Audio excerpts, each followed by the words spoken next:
study of sound, and the first point is Sound is a form of energy which creates the sensation of hearing in our ears. आता एनर्जीचे बरेचसे form आहेत, जसं की light असेल, heat असेल. त्याच पद्धतीनं साऊंडसुद्धा एनर्जीचं अर्थातच ऊर्जेचं एक रूप आहे. आणि साऊंडमुळं काय होतं की ॲक्च्युअल जे आपले इयर्स आहेत तर त्यांना हिअरिंग संदर्भात काय होतं, सेन्सेशन. कारण एक प्रकारचे जे वेव्ज आहेत तर ते आपण जेव्हा बोलतो तर ॲक्च्युअल त्या ठिकाणी काय होतं, एअरचं व्हायब्रेशन होत असतं आणि ते व्हायब्रेशन्स आपल्या इयरपर्यंत पोचत असतात. पुढं आपण बघणारच आहोत. तर ओव्हरऑल साऊंड एक अशा प्रकारची एनर्जीचं फॉर्म आहे की ज्यामुळे आपल्या हिअरिंगचं काय होतं, सेन्सेशन होतं आपल्या कानांना. This energy is in the form of waves. आणि सांगितल्याप्रमाणे ही साऊंड एनर्जी ही जी ट्रॅव्हल करते कशाच्या स्वरूपामध्ये, वेव्सच्या स्वरूपामध्ये. A medium is necessary for the propagation of sound waves. आता लाईटसोबत जर तुलना केली आपण साऊंडची तर एक मेजर डिफरन्स जर पाहिला आपण तर लाईटच्या प्रोपोगेशनसाठी मीडियमची आवश्यकता नाही. व्हॅक्यूममध्ये सुद्धा लाईट काय करतो, ट्रॅव्हल करतो. मात्र साऊंड जर पाहिलं आपण तर साऊंडच्या प्रोपोगेशन अर्थातच त्याच्या ट्रॅव्हलिंगसाठी कशाची आवश्यकता आहे, मीडियम. अर्थातच एक माध्यम, जसं की एअर एक माध्यम आहे, वॉटर एक माध्यम आहे, तर त्याला आपण मीडियम म्हणू. जसं एखादं सॉलिड असेल तो सुद्धा एक मीडियम असू शकतो. तर मीडियम जे आहे ते साऊंडच्या प्रोपोगेशनसाठी आहे ना, साऊंड वेव्हच्या प्रोपोगेशनसाठी मीडियमची काय असते, आवश्यकता, necessary. Sound waves gives rise to a chain of compression and rarefaction in the medium. आता पुढे आपण बघणार आहोत की वेव्ज या दोन टाईपचे असतात पहा, ट्रान्सफर वेव्ज आणि लॉन्जिट्युनल वेव्ज. पैकी साऊंड जो आहे हा कोणत्या टाईपमध्ये येतो, लॉन्जिट्युनल वेव्जमध्ये येतो. आता लॉन्जिट्युनल वेव्जचं एक वैशिष्ट्य आहे की त्यामध्ये अल्टरनेटली कॉम्प्रेशन अँड रेअरफॅक्शनचं फॉर्मेशन होत असतं. आता साऊंड वेव्ज जे आहेत ना तर याच्यामध्ये जी चेन सांगितली तुम्हाला, अल्टरनेट कॉम्प्रेशन अँड रेअरफॅक्शन, फिगरमध्ये जर तुम्ही पाहिलं तर तिथं एक लाऊडस्पीकर आहे, त्यामध्ये change in density, change in pressure संदर्भात एक फिगर दाखवली तुम्हाला, बरोबर. त्या फिगरचं केअरफुली ऑब्झर्व केलं तुम्ही त्या ठिकाणी CR अल्टरनेट दिसतील तुम्हाला, आहे का. आता यामध्ये जो C स्टँड करतो हा कॉम्प्रेशनसाठी आहे की ज्या ठिकाणी वेव्हची डेन्सिटी हायर लेवलला असते. तुम्हाला ब्रॅकेटमध्ये दिलेलं पण आहे की ज्या प्लेसला हायर डेन्सिटी असते वेव्हची त्याला काय म्हणायचं, कॉम्प्रेशन. आणि जिथं तुम्ही R बघताय तर Rच्या ठिकाणी वेव्हची डेन्सिटी कशी आहे, लोअर प्रमाणात आहे, बरोबर आहे का, कमी प्रमाणात आहे. सो अल्टरनेटली कॉम्प्रेशन अँड रेअरफॅक्शन हे प्रोड्यूस करणं साऊंड वेव्हचं फीचर आहे आणि या फीचरमुळे त्याला आपण लॉन्जिट्युनल वेव्ज म्हणतो. पुढे होईलच explain. The particle of the medium oscillate about their central. Oscillate about their central or mean positions in a direction parallel to the propagation of the wave. आता कॉम्प्रेशन अँड रेअरफॅक्शन हे कोणाचं वैशिष्ट्य सांगितलं मी तुम्हाला, लॉन्जिट्युनल वेव्हचं. आता दुसऱ्या टाईपच्या जे वेव्ज आहेत ना ते ट्रान्सफर वेव्ह असतात, त्याच्यात क्रिस्ट आणि ट्रफचं फॉर्मेशन होतं आणि त्यामध्ये ॲक्च्युअल ते परपेंडिक्युलर असतात प्रोपोगेशनला. तर ट्रान्सफर वेव्हला क्रिस्ट अँड ट्रफ, जसं आपण इकडं काय शब्द वापरला, कॉम्प्रेशन अँड रेअरफॅक्शन, तसं ट्रान्सफर वेव्हमध्ये काय असतात, क्रिस्ट अँड ट्रफ. त्या ठिकाणी ते डायरेक्शनला परपेंडिक्युलर असतात. या ठिकाणी एक शब्द आहे पॅरलल. तर जे माध्यमामधले पार्टिकल्स आहे की ज्या माध्यमामधून साऊंड ट्रॅव्हल करणार आहे तर त्या माध्यमामधले पार्टिकल्स काय होतात, ऑसिलेट होतात. म्हणजे तुम्हाला मी बोलतोय हे काय ऐकू येईल, कारण मी जेव्हा हा साऊंड प्रोड्यूस केला तर या साऊंडमुळं हवेमध्ये जे कण आहेत, पार्टिकल्स आहेत, त्यांचं काय झालं, त्या ठिकाणी व्हायब्रेशन झालं. आता हे व्हायब्रेशन होतं सेंट्रल किंवा मीन पोझिशन संदर्भात. म्हणजे जेव्हा मी बोलतोय तेव्हा हवेतले पार्टिकल ट्रॅव्हल करायले का, नाही. तर ॲक्च्युअल ते फक्त काय व्हायला, त्यांच्या मीन पोझिशन संदर्भात, त्यांच्या सेंट्रल पोझिशनला फक्त ऑसिलेट म्हणजे त्यांचं कंपन व्हायलं. आणि हे कंपन ते पुढच्या पार्टिकलला काय करतात, ट्रान्सफर करतात. हळूहळू लक्षात येईल आपण जेव्हा ॲनिमेशन व्हिडिओ बघू. पण सध्या लक्षात ठेवायचं की कॉम्प्रेशन अँड रेअरफॅक्शनमध्ये काय होतं की जे पार्टिकल्स आहेत मीडियमचे हे ऑसिलेट होतात, ज्या मीडियममधून साऊंड ट्रॅव्हल करेल. आणि आपण लहानपणापासून पाहिलं आहे की साऊंडला मीडियमची आवश्यकता असते. व्हॅक्यूममध्ये आपण एकमेकांना बोलू शकत नाही. आता हे पार्टिकल जेव्हा ऑसिलेट होतात तर जसं ज्या दिशेनं वेव्हचं प्रोपोगेशन आहे, म्हणजे वेव्ह ज्या दिशेने ट्रॅव्हल करते त्या दिशेनं त्याला पॅरलल अशा पोझिशनमध्ये पार्टिकलचं काय होतं, व्हायब्रेशन होतं. Such waves are called longitudinal waves. आणि त्यामुळे या अशा प्रकारच्या वेव्हजला लॉन्जिट्युडिनल वेव्हज म्हणायचं. अर्थातच साऊंड हे एक प्रकारचं काय आहे, लॉन्जिट्युडिनल वेव्हज. वेव्हचे 2 टाईप सांगितले, ट्रान्सफर आणि लॉन्जिट्युडिनल. पैकी हे साऊंड कशामध्ये मोडतात, लॉन्जिट्युडिनल टाईपमध्ये. On the other hand, in the waves created by dropping a stone in still water, the particles of water oscillates up and down. आता ट्रान्सफर वेव्हला समजून घेण्यासाठी इथे ॲक्टिव्हिटीज दाखवलेली आहे की पाण्यामध्ये जर आपण एखादा दगड ड्रॉप केला, स्टोन, तर अशा वेळेस पाण्यामध्ये लाटा तयार होतात का, अप अँड डाऊन. बरोबर, म्हणजे वॉटर काय झाला त्या ठिकाणी, ऑसिलेट झाला. बरोबर. आता ते वॉटर जे ऑसिलेट झालं आहे तर त्या संदर्भात पुढे एक पॉईंट दिला आहे.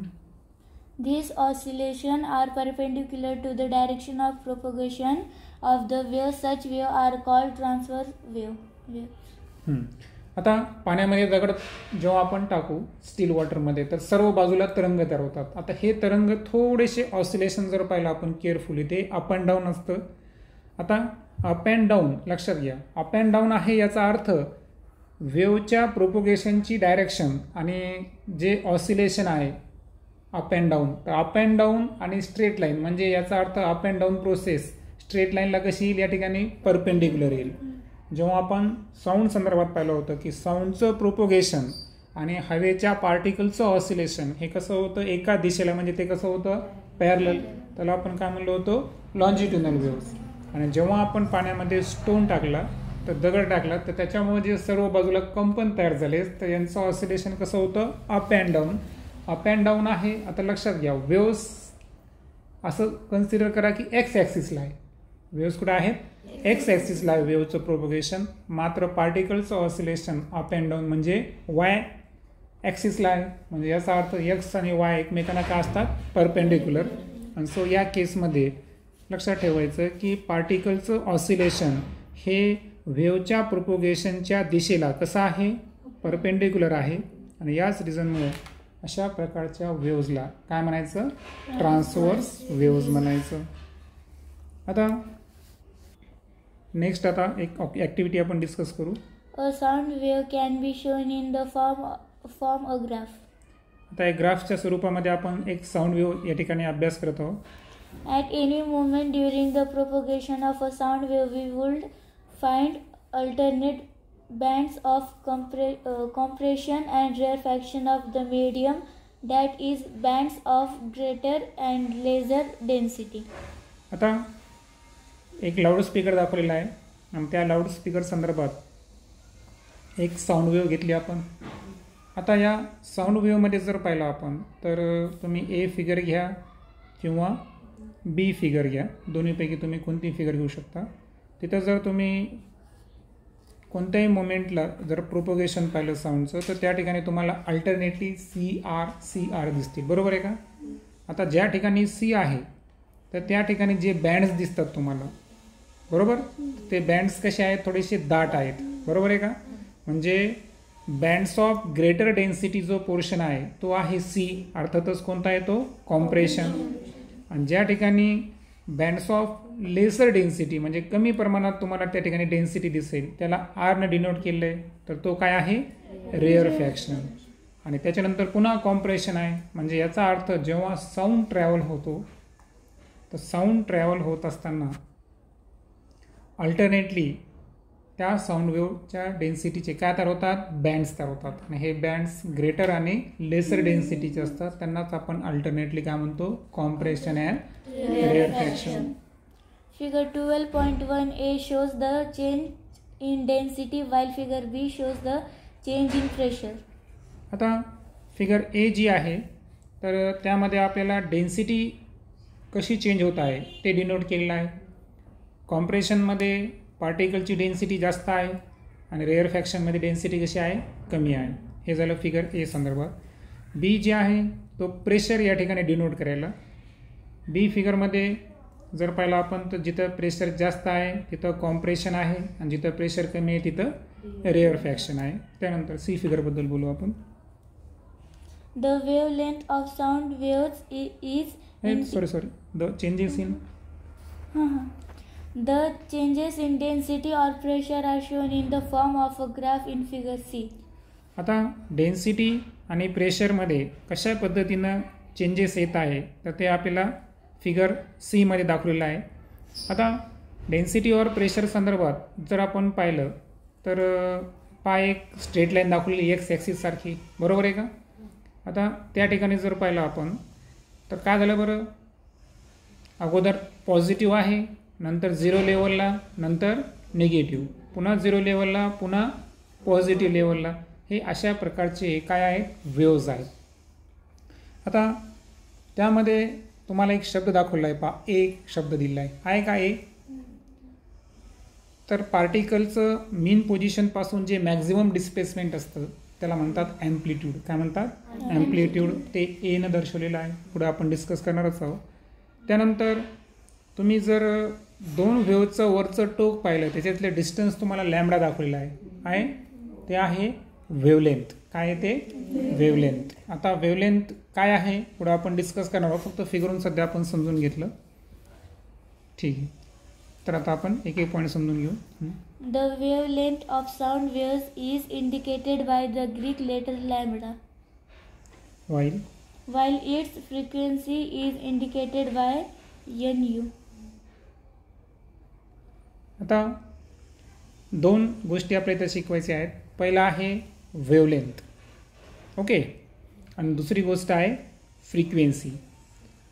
आता साऊंड वेव्ह जी आहे तर त्याची वेवलेंथ आपण ग्रीक लेटर लॅम्बडाने डिनोट करतो, आणि दुसरं जी आहे वारंवारिता ज्याला आपण फ्रिक्वेन्सी म्हणतो, तर त्यासाठी एक व्ही सारखं अक्षर आहे ना थोडंसं, पण त्याचं प्रोनाऊन्सिएशन काय आहे, न्यू.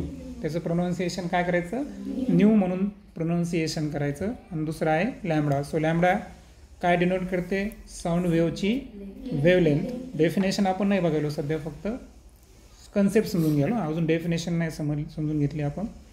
आणि न्यू हे जे सिम्बॉल आहे हे काय इंडिकेट करेल, साऊंड वेव्हची frequency. The amplitude, which is the maximum value of pressure or density, is indicated by A.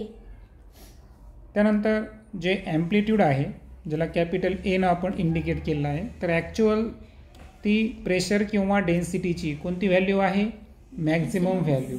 म्हणजे तर आपण ॲम्प्लिट्यूडला डिफाईन करू शकतो, what is the amplitude. So maximum value of pressure or density is non as the amplitude, असं आपण त्या ठिकाणी म्हणू शकतो. The time taken for one oscillation of pressure or density at a point in the medium is called the time period and is indicated by T, capital T. आता आपण पहिल्यांदा पाहिलं वेवलेंथ, दुसऱ्यांदा पाहिलं फ्रिक्वेन्सी, तिसरी गोष्ट पाहिली आपण ॲम्प्लिट्यूड, आणि चौथी गोष्ट पाहिलो आपण टाईम पिरियड. आता टाईम पिरियडला डिफाईन करताना एक व्याख्या दिली आहे तुम्हाला, time taken for one oscillation of pressure or density at a point in the medium. म्हणजे माध्यमामध्ये कोणत्याही पॉईंटला जर आपण पाहिलं तर एक ऑसिलेशन केव्हा माहिती आहे का, पार्टिकलला तुम्ही ज्या पोझिशनपासून स्टार्टिंग करायले त्या पोझिशनपर्यंत त्याचं, आता लक्षात घ्या, एक टर्न म्हणजे काय असेल बरं, एक कंप्लीट टर्नसाठी त्याचा वरचा पार्ट 180 डिग्रीचा आहे आणि खालचा सुद्धा किती आहे, 180चा. म्हणजे वरचा अर्धा पोर्शन आणि खालचा अर्धा पोर्शन जेव्हा कंप्लीट होईल तेव्हाच काय तयार होतं, एक कंप्लीट ऑसिलेशन होईल, बरोबर. पुढे आपण बघणारच आहोत. तर सध्या लक्षात घ्या की एक ऑसिलेशन जे आहे प्रेशर किंवा डेन्सिटी ते कंप्लीट करण्यासाठी जेवढा कालावधी लागतो त्या कालावधीला काय म्हणतो आपण, टाईम पिरियड. आणि time period is denoted by capital T. The value of frequency determines the pitch of the sound, while the value of the amplitude determines its strength or loudness. आता मेल आणि फिमेलच्या साऊंडमध्ये काय फरक आहे तर तुम्हाला माहीत नसेल किंवा असेल, लक्षात घ्या की जे फिमेल असतात ना त्यांचं साऊंड हाय पिचला असतं आणि जे मेल असतात त्यांचं साऊंड कसं असतं, लो पिचला असतं. आता इथं एक सांगितलेलं आहे की फ्रिक्वेन्सीची व्हॅल्यू काय डिटरमाइन करते, तर फ्रिक्वेन्सीची व्हॅल्यू डिटरमाइन करते की जो आवाज आहे तो हाय पिचला आहे का लो पिचला आहे. लक्षात आलं, म्हणजे पिच दोन प्रकारची आहे, एक हाय किंवा लो. आणि सायन्स मी सांगितलं तुम्हाला की जो फिमेलचा आवाज आहे तो कोणत्या पिचला असतो, हाय पिचला, आणि मेलचा आवाज कोणत्या पिचला असतो, लो पिचला. दुसरं आहे की ॲम्प्लिट्यूडची व्हॅल्यू काय डिटरमाइन करते. ॲम्प्लिट्यूडची व्हॅल्यू डिटरमाइन करते की जे साऊंड किंवा वेव्ह आहे तर त्या साऊंडमध्ये किती स्ट्रेंथ किंवा किती लाऊडनेस आहे. म्हणजे याचा अर्थ जितकं जास्त ॲम्प्लिट्यूड तितकं लाऊडनेस किंवा त्या साऊंडची स्ट्रेंथ तितकी काय असणार, जास्त असणार. बरोबर. सो लक्षात ठेवायचं की ॲम्प्लिट्यूडची व्हॅल्यू जितकी जास्त अर्थातच तो साऊंड तितका स्ट्रेंथफुल आहे किंवा तितका तो लाऊड आहे. ओके. त्यानंतर नेक्स्ट आहे व्हेलॉसिटी ऑफ साऊंड. आता या व्हेलॉसिटी ऑफ साऊंड संदर्भात आपण ॲक्टिव्हिटी ड्रॉप करणार आहे, कारण त्यामध्ये काहीच नाही, फक्त सांगितलं आहे की साऊंड जो आहे तो सॉलिड मीडियममधून जास्त फास्टली ट्रॅव्हल करतो. आपण डायरेक्ट ब्लॅक लाईनमधली पॉईंट समजून घेऊ. The distance covered by a point on the wave, for example the point of highest density or lowest density in unit time, is the velocity of the sound wave. आता sound वेव्हची जी velocity आहे तर ह्याला define कसं करू आपण, तर generally आपल्याला माहिती आहे व्हेलॉसिटीचा जनरल फॉर्म्युला काय असतो, distance upon time. So distance covered by a point on the wave, वेव्हवरचा आपण कोणताही पॉईंट घेतला, एक पॉईंट, सिंगल पॉईंट, त्या वेव्हनं किती डिस्टन्स कवर्ड केलं एका विशिष्ट वेळेमध्ये.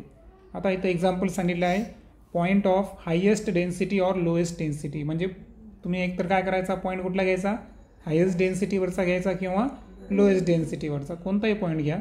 तर तो पॉईंट ऑफ वेव्ह एका विशिष्ट वेळेमध्ये युनिट टाईममध्ये किती डिस्टन्स ट्रॅव्हल करतो, तर त्यावरून त्या साऊंड वेव्ह काय निघते, व्हेलॉसिटी. व्हेलॉसिटीचा फॉर्म्युला काय आहे, Velocity is equal to distance upon time. Okay. Next, Any point on the sound wave covers a distance equal to lambda in the time t. Thus the velocity of sound is given by. आता sound वेव्हवर कोणताही point जर घेतला आपण तर तो T टाईममध्ये जो distance travel करायला, हे डिस्टन्स कशाच्या इक्वल आहे, वेव्हलेंथच्या इक्वल आहे. म्हणजे कशाच्या इक्वल आहे, लॅम्बडाच्या इक्वल आहे. आता यामध्ये एक थोडंसं तुम्हाला जे आहे ना, तर अगोदर राईट साईडचा फॉर्म्युला समजून घेऊ आपण आणि नंतर लेफ्टला येऊ, बरोबर, म्हणजे तुम्हाला कन्फ्युजन होणार नाही. आता generally velocity is equal to, इथं शब्द वापरला वेव्हलेंथ अपॉन टाईम पिरियड. आता वेव्हलेंथ अपॉन टाईम पिरियड का, कारण जे डिस्टन्स ॲक्च्युअल वेव्हकडून ट्रॅव्हल केला चाललं त्या डिस्टन्सला आपण काय कन्सिडर करायलो, वेव्हलेंथ. सो इथं डिस्टन्सला कशानं ड्रॉप केलं, वेव्हलेंथनं ड्रॉप केलेलं आहे. कारण इथं स्पष्ट सांगितलं आहे की कोणत्याही पॉईंट जर घेतला आपण साऊंड वेव्हवरचा तर तो एका विशिष्ट टाईम पिरियडमध्ये जे डिस्टन्स ट्रॅव्हल करतं ते डिस्टन्स कशाच्या इक्वल असतं, वेव्हलेंथच्या इक्वल असतं. म्हणजे साऊंडच्या संदर्भात distance is nothing but wavelength. So formula इथं चेंज होईल. फॉर्म्युला काय असेल मग, velocity is equal to wavelength upon time period. आणि सो राईट साईडला तुम्हाला एक फॉर्म्युला दिलेला आहे, व्हेलॉसिटीसाठी व्ही, वेव्हलेंथसाठी लॅम्बडा, आणि त्यानंतर आहे डिवायडेड बाय टी टाईम पिरियडसाठी. आता या ठिकाणी आता राईट साईडला यायचं आपल्याला, सॉरी लेफ्ट साईडला दिलेलं आहे 1/t is equal to new. आता या न्यूसाठी आपल्याकडे आणखीन एक अक्षर आहे एन. तर जे न्यू हे सिम्बॉल कोणासाठी वापरलं आपण, फ्रिक्वेन्सीसाठी. फ्रिक्वेन्सीची सोपी व्याख्या काय माहिती आहे का, reciprocal of time is non as the frequency. तर रेसिप्रोकल म्हणजे काय, टाईमला कुठे घ्यायचं आपल्याला, डिनोमिनेटरमध्ये. म्हणजे 1/t ची जी व्हॅल्यू आहे ही कशाच्या इक्वलेंट आहे, न्यूच्या इक्वल आहे. अर्थातच एन त्याला काय म्हणायचं, फ्रिक्वेन्सी. मग आता मला सांगा लॅमडा अपॉन टी होता फॉर्म्युला आपला. मग 1/t ऐवजी आपण जर न्यू प्लेस केला तर व्हीचा फॉर्म्युला होईल V is equal to nu into lambda, किंवा न्यूच्या ऐवजी तुम्ही एन वापरला तर V is equal to N into lambda. म्हणजे असा 2 पद्धतीचा फॉर्म्युला तयार होऊ शकतो. आता हे तुमच्या मनावर आहे, तुम्हाला कोणताही वापरू शकतो तुम्ही, न्यू वापरा किंवा एन वापरा, काही अडचण नाही. फायनली आपण त्याला काय कॅल्क्युलेट करणार आहे, फ्रिक्वेन्सीज कॅल्क्युलेट करणार आहे. आणि सो फायनली जर पाहिलं आपण तर ओव्हरऑल व्ही हे काय आहे बरं, व्हेलॉसिटी ऑफ साईन, न्यू काय आहे वेवलेंथ, आणि लॅमडा काय आहे, सॉरी उलटं झालं का, हां सॉरी, हां याने थोडं लॅमडा अगोदर घेतला, ठीक आहे. लॅमडा आहे वेवलेंथ आणि न्यू आहे फ्रिक्वेन्सी. सो दस काय फॉर्म्युला तयार झाला आपल्याकडं, the velocity of sound is equal to wavelength into frequency. Okay, next. In any medium at fixed physical conditions, the velocity of the sound of different frequencies is very nearly the same. आता physical condition same असताना, physical condition same असताना म्हणजे temperature pressure बदलत नाही समजा मीडियमचा, बरोबर.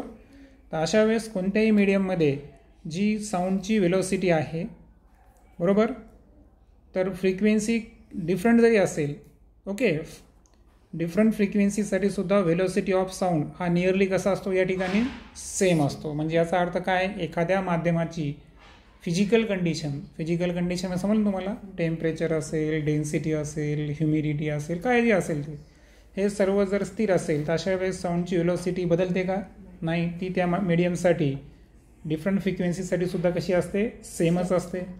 The velocity is highest in solids and least in gases. आता साऊंडची velocity कोणत्या माध्यमामध्ये सर्वात जास्त आहे आणि कोणत्या माध्यमामध्ये सर्वात कमी आहे, तर मी अगोदर सांगितलं जी ॲक्टिव्हिटी आपण ड्रॉप केली तर त्यामध्ये सर्वात जास्त सॉलिडमध्ये आली होती, आणि त्याच्यापेक्षा कमी लिक्विड, त्याच्यापेक्षा कमी गॅस. आणि सो त्या पद्धतीनं साऊंडची वेलोसिटी सर्वात जास्त असते सॉलिड मिडियममध्ये आणि सर्वात कमी असते गॅस मिडियममध्ये. आता राईट हँड साईडला तुम्हाला एक चार्ट दाखवलेला आहे सॉलिड, लिक्विड आणि गॅस संदर्भात, आणि काही सबस्टन्स दाखवले आहे, आणि त्या सबस्टन्समध्ये 25 डिग्री सेल्सिअस ज्याला की आपण स्टँडर्ड टेम्परेचर म्हणतो, तर त्या स्टँडर्ड टेम्परेचरला स्पीड दाखवलेली आहे. आता या व्हॅल्यू काय तुम्हाला पाठ करायचे नाही आहेत, फक्त कम्पॅरिझनसाठी आहेत. कम्पॅरेटिव्हली जर पाहिलं आपण तर सॉलिडमध्ये सर्वात जास्त आहे आणि गॅसमध्ये सर्वात कमी आहे. फार तर फार एवढं लक्षात घ्या तुम्ही की सॉलिडमध्ये पण जे दिलेले सबस्टन्स आहे त्यामध्ये ॲल्युमिनियम नाही, तर कशामध्ये सर्वात जास्त आहे, निकेलमध्ये सर्वात जास्त आलेली, बरोबर आहे का. म्हणजे मी तुम्हाला म्हणलो ना, हे काय तुम्हाला पाठ करायचं नाही. सो आपला पॉईंट ऑफ व्ह्यू काय, फक्त की कोणत्या मीडियममध्ये मॅक्झिमम आहे आणि कोणत्या मीडियममध्ये ती मिनिमम आहे, ओके, एवढाच आपला पॉईंट ऑफ व्ह्यू आहे. अदरवाईज सॉलिडमध्ये सर्वात जास्त निकेलमध्ये होती, लिक्विडमध्ये सर्वात जास्त सी वॉटरमध्ये आहे, आणि गॅसियसमध्ये सर्वात जास्त हायड्रोजन गॅस संदर्भात आहे, okay. It increase with an increase in the temperature of the medium. आता हा एक प्रश्न आहे की हवेचं टेम्परेचर समजा होतं 25 डिग्री सेल्सिअस आणि अचानक झालं 27 डिग्री सेल्सिअस, 27, 2 डिग्री सेल्सिअसनं टेम्परेचर काय झालं, इन्क्रीज झालं. तर मग अशा वेळेस जी साऊंडची वेलोसिटी आहे ती कमी होईल का जास्त होईल, तर आन्सर काय आहे, जास्त होईल. इट इन्क्रीजेस शब्द दिलेला आहे की म्हणजे साऊंडची वेलोसिटी आणि टेम्परेचर यांचं रिलेशनशिप काय आहे, डायरेक्टली प्रोपोर्शनल म्हणलं तरी हरकत नाही. म्हणजे जितकं टेम्परेचर इन्क्रीज होईल तितकं त्या ठिकाणी साऊंडची वेलोसिटीसुद्धा काय होणार आहे, इन्क्रीज होणार आहे.